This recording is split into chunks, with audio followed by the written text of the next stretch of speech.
Welcome to part 9 of the Shelby GT500 build-up. The good news is that the body is now sitting on the chassis. It hasn't been put into place completely, or properly should I say. It just needs a little bit more finessing to go before it's in place properly. And then so I think it's a case of only about 10, maybe 12 parts that need to go on the model after that, and I think 2 or 3 decals following that, and then it'll be completed. So yeah, not too far away. This video really will be the last video for this build up, which will be quite good. It'll be good to get this one off the bench, and then hopefully I'll be able to continue with the Peterbilt truck. One of the issues, or it's not an issue really, but did have an issue with the lighting on this. I was going to be using a 9-volt battery for the lighting.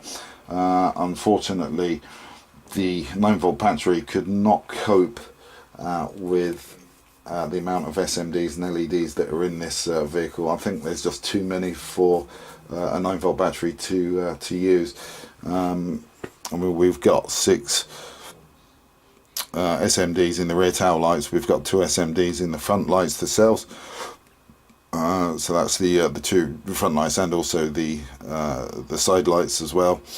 And then on the inside we've got at least 12 in the cab, and then at least another 14 lighting up the side, the door pockets as well. So, oh sorry, and the 2 SMDs in the steering wheel. So I think that's why it just can't cope with it. So that kind of confirms to me as well that the Peterbilt truck is also going to need to be run off of a 9-volt power source, because that's got north of 90 LEDs and SMDs in that as well. So if a 9-volt battery can't cope with this one, then it's definitely not going to be able to cope with the Peterbilt. But that's not too bad, to be fair. You know, when they're just sitting on the shelf, it'll just look like any ordinary car. And then, you know, if somebody wants to look at it with the lights on, it's just a case of hooking up the 9-volt power source to it. It doesn't really detract anything from the build really, so I'm not too fussed by that really. So we do, as I say, there's just a couple of things left to go on the engine, and that's it. And then the bonnet can go on that, and that'll be pretty good. So yeah, the front's looking not too bad. The only thing that I would change on this if I was to do it again is the SMDs for, the resistors for the orange LEDs. As you can see, you can just about see them through the glare of the headlights, but they're not coming through as sharp as I hoped they would.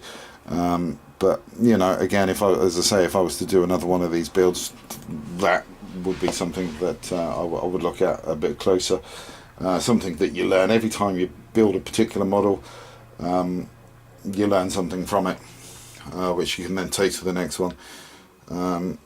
But yeah, really happy with the progress on this. If we turn it around, we're going to have to sort of like pick the whole thing up. We can't just pick it up from the bottom, unfortunately, from the sides. So that is what the rear lights are looking like. Happy with the way that they've turned out. As you can see, we've got the 6 SMDs on each side for them. And then if we just sort of go up a little bit, and then if we zoom in, you can see there the center console and how that's looking, which is quite good. Quite happy with with how that turned out. The actual stereo itself, which is the middle one or the bottom one, so this one, we can get the tweezers in place. Yeah, this one just here, that was actually made myself. I actually cut I actually made a mold of the stereo in situ with silicone rubber that's got a maximum heat temperature of 300 degrees. So we used that to make a mold of the stereo, and then we just basically used now acrylic powder and liquid monomer to make that particular part, and then we put the decals over the top of that as well once it was put into position. So yeah, quite happy with that. That worked out quite nice. That was the first time I'd actually made a mold and made a piece specifically for a car as well, so quite happy with the way that turned out as well. If we just get the car turned to the side and then just whoop, move in slightly, there you go. You can see the details a little bit more from there, and as you can see at the bottom with the sports buttons, etc., that are on the center console there, just below the stereo system. You can see that they're lit up, and again you've got the two SMDs that are in the steering wheel to light up the buttons on the steering wheel. Again, if I was to light up a steering wheel again on a car like this, I would actually put one SMD on either side, because it's got some bright spots in it that I'm not really happy with. So I'd put one SMD on each side of that, and then just put a bigger resistor on, just so it could show through the light a bit better. But yeah, quite happy with the way that this is going. As I say, there's only a few more parts left to go on this, so I'm going to get those done and get the body finalized as well. And once that's done, I will come back to you for the final reveal. So bear with me for a minute or two. We've reached the end of the build now successfully. Well, I don't know about successfully, but we've definitely reached the end of the build, that's for sure. She is all put together. It only took, I think, from the last segment of this update, I think it only took me about 2 hours or so to finish her off, get the chassis completely lined up and glued in, and get the door pockets all glued to the side of the car, etc., and the last few bits of the engine put in, and the last couple of decals, etc. So yeah, she's up and she's working. Quite happy really with how this turned out, considering the amount of struggle we had with this car. Mainly really the paintwork. I'm not sure whether any of you guys can remember, but this was the original shell that I was using from the bladder cancer group build that took place, I think, a couple of years ago now, and the bodywork was this car paintwork was just awful, so I used the secondary bodywork that was for this kit, and I had to sort of clean this bodywork right up to be able to get it in some sort of fit shape to use. Luckily enough, I managed to do that, and she didn't come out too bad at all, really, to be fair. Quite happy with the results on this. We did use the wheels from the Revell 112 69 Camaro, which was the Foose Edition 112 scale car kit, because we put the Mustang wheels on that one, so we kind of swapped the wheels around a little bit. But she's not looking too bad. The lighting on this as well is turned out pretty good as well. The only thing that I'm not really too happy with is the rear lighting, but you know, not a lot can be done about that, to be fair. It's so tight in there, it's unbelievable, so I couldn't really get the effect that I was looking for. But the interior lighting on this Mustang I'm really happy with. There's a few areas that could have gone a little bit better, but again, you know, for the first time of trying to light up an interior, properly with the mood lighting in the door pockets, etc.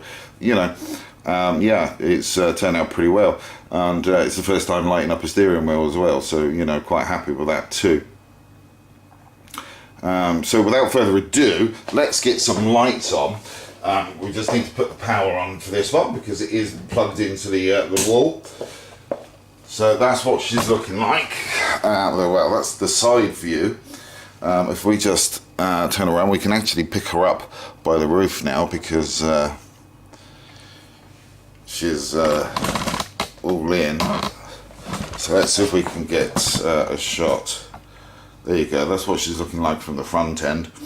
Kind of liking that really. The lights, I think they're about the right level of brightness. I mean, as always on camera, you know, they're always washed out completely.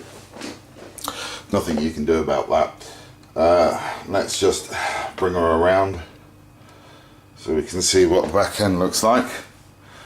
There we go, and that's what the back looks like. And then from this angle, if we zoom in a little bit, hopefully we should be able to get some pretty good interior shots in there. So there we go. That's what the central console looks like. We've got some lights on just above this model kit, so I'll just get those turned out as well. And hopefully it'll cut down on the glare on the windscreen. Sorry, excuse me. So there you go. So that's what that's looking like. I'm quite happy with the way that that's worked out really. And then if we turn her around to the side and then try and get in as close as we possibly can, you can hopefully see there in the footwell on the passenger side, you've also got the lighting that actually comes down through the footwell as well, which I'm quite happy with. What I'll do is I will just take this camera off its stand. Sorry, come on, off we go. There we are. And let's just zoom it right out and see if we can sort of get in there. There you go. You can see the interior a little bit better, and then you can see some of the lighting inside the car itself. So it's not looking too bad. And there you go, you can see the pedals there, so kind of proves that we've got some of the lighting coming down through the passenger and driver's footwell as well. So quite happy with this car now. Let's just get the U back on the stand. And then let's just turn her around so she's like that. There we go. And let's just bring the camera back a little bit. There we go. So yeah, I'm overall quite happy with this car. As I say, it's taken quite a while to do it, and I've had some challenges along the way, mainly to do with the paintwork, but we got there in the end, and it is looking really good. I'm happy with the way that this build did turn out, really. And I think the colour does actually suit it as well, especially with the lighter orange stripes that are on there as well. I think it's looking pretty good, and it does actually look pretty good sitting next to the Camaro as well, even though the Mustang is slightly bigger than the Camaro. And they're both 1/24 scale models as well. So that's going to be it for this one. This is the finale now. So I'm going to get back to work on the Peterbilt 359 model as soon as the bits come in for that, which should hopefully be here within the next day or so. And once the Peterbilt 359 has been finished, we will then be moving on to the MPC 1982 Pontiac Firebird. And hopefully that should be a pretty good build. I was toying with doing lighting on that kit, but unfortunately the kit itself doesn't really lend itself to lighting, really, so I'm not going to bother with the lighting on that one. I've decided that I'm just going to do a nice, simple, uncomplicated build, which hopefully shouldn't take me too long to deal with.